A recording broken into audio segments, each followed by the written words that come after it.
प्रयागराज में सब्जियों के बाद अब दालों के बढ़ते दाम ने भी आम लोगों के घर का बजट बढ़ा के रख दिया है।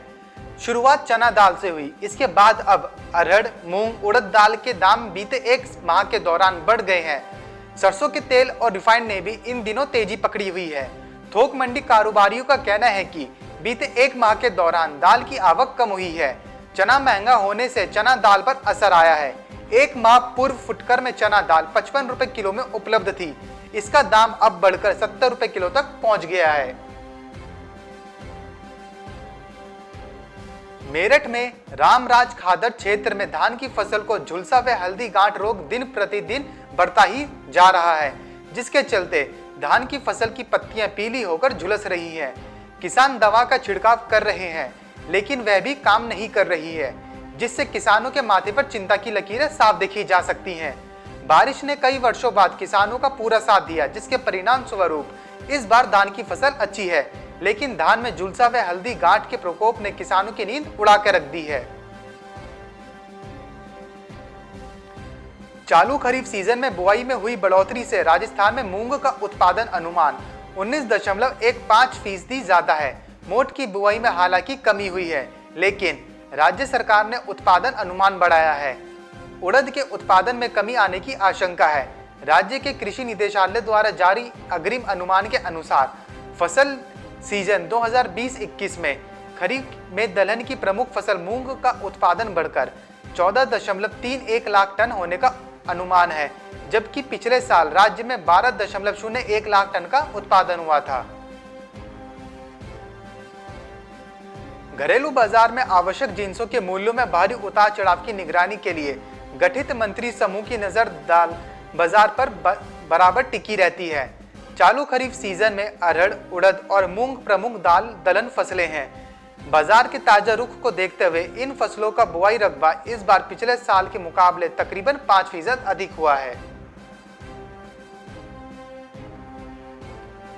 पंजाब में धान की फसल पकने में अभी समय रहता है, लेकिन पंजाब सरकार ने धान की सरकारी खरीद की अभी से तैयारियां शुरू कर दी हैं।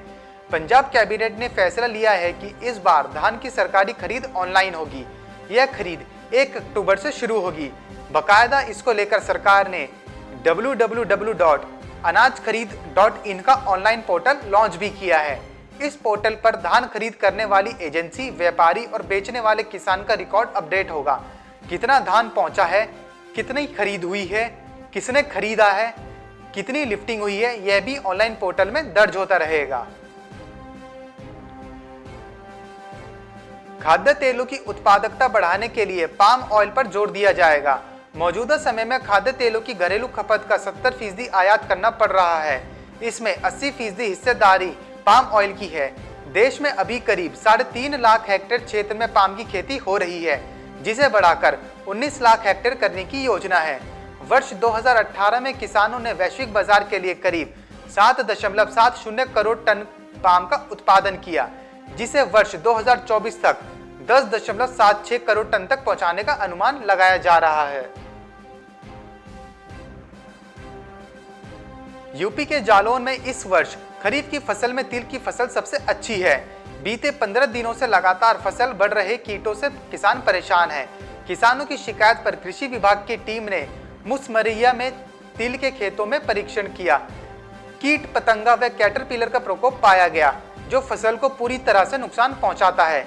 दोहरी फसल लेने के लिए जनपद में अधिकांश किसानों ने खरीफ में तिल, ज्वार, बाजरा, मूंग की बुआई की है। अभी तक फसल में कोई घातक रोग नहीं लगा था, जिससे सैकड़ों हेक्टेयर में बोई गई तिल की फसल सबसे अच्छी दिखाई दे रही थी। गुजरात सहकारी दुग्ध विपणन महासंघ GCMMF ने अगले 2 साल में 1500 करोड़ रुपए का निवेश करने की घोषणा की है। GCMMF अमूल ब्रांड नाम से उत्पाद बेचती है। GCMMF के प्रबंधक निदेशक ने कहा है कि कंपनी अगले 2 साल में दुग्ध प्रसंस्करण संयंत्रों की स्थापना कर 1000 करोड़ रुपए खर्च करेगी।